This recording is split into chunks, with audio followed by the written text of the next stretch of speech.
Saya tidak peduli siapapun Anda. Anda pernah bermaksiat, Anda pernah berbuat salah. Kita manusia yang tidak luput dari dosa. Tapi saya ingin berikan tawaran dari Al-Quranul Karim.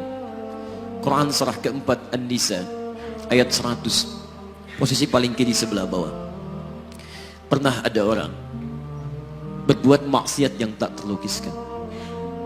Ada seorang yang pernah bunuh orang. Bunuhnya bukan 1, 2, 100 orang. Tak terlukiskan bilangannya. Kriminalitas tidak perlu diukur karena Anda akan lelah menghitungnya. Ketika Allah berkenan memberikan hidayah kepadanya, Masya Allah. Dan hidayah selalu terbuka pada siapapun sepanjang ia mau mengambilnya sebelum nyawa sampai di kerongkongannya. Tiba-tiba datang ia pada seorang alim dan berkata, saya ingin berubah. Alim ini kemudian menyampaikan pada orang dimaksud, Anda bukan berarti tidak bisa menjadi orang baik. Hanya Anda tinggal di lingkungan yang tidak mendukung Anda jadi baik. Keluarlah dulu dari tempat itu. Pergilah ke majlis ilmu si fulan, tempatnya ada di sana. Datang ke sana, belajarlah, dan Allah akan bimbing Anda berubah dari keburukan menjadi orang yang terbaik. Didengarlah nasihat alim ini. Berangkatlah orang dimaksud, menempuh perjalanannya. Tiba-tiba Masya Allah, belum sampai ke tujuan, di pertengahan jalan, konon disebutkan lebih sejengkal, tiba-tiba maut datang menjemputnya. Thumma yudrikul maut. Apa yang terjadi?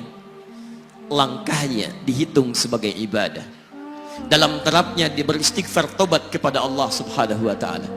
Taubatnya menghadirkan cinta Allah subhanahu wa ta'ala. Quran surah kedua ayat 222 di ujung ayatnya. Innallaha yuhibbut tawwabin. Allah mencintai orang-orang taubat.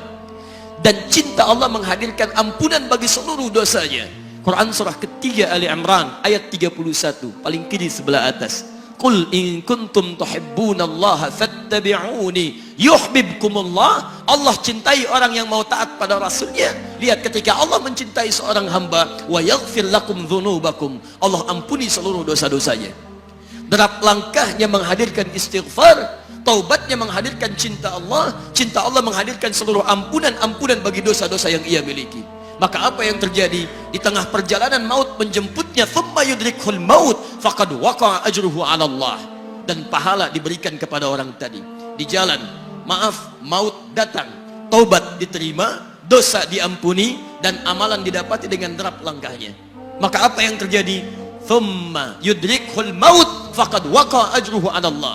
Pahalanya dituliskan oleh Allah, dakhalal jannah, kata Nabi, masuk surga orang ini.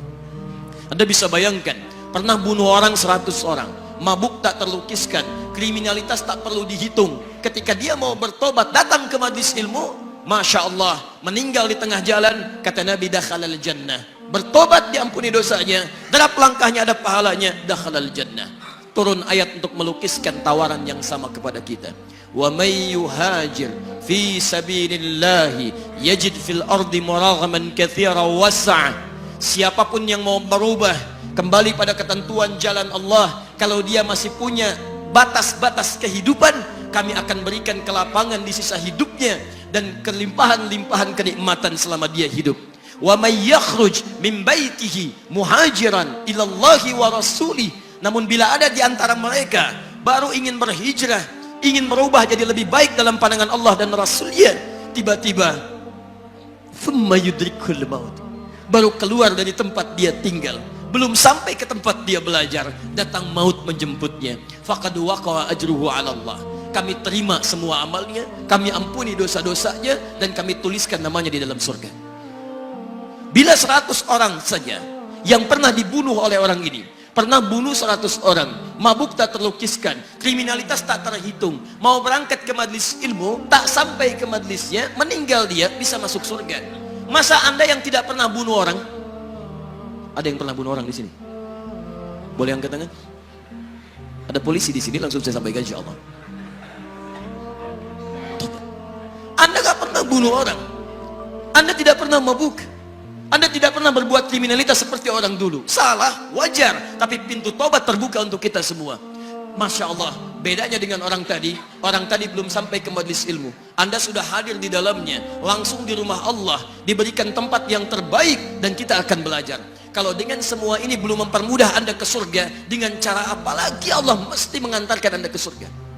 Kalau dengan duduknya Anda di sini belum mau juga bertobat, dengan cara apa lagi Allah harus membimbing Anda bertobat? Kalau dengan seperti ini belum juga Anda taat kepada Rasul, dengan cara apa lagi Allah mesti meyakinkan Anda untuk taat kepada Rasulullah SAW? Karena itu teman-teman sekalian, mari kita pelajari ilmunya, dan dengan ilmu itu akan membimbing kita insya Allah kembali kepada Allah sampai mengajak keluarga kita ke surga insya Allah.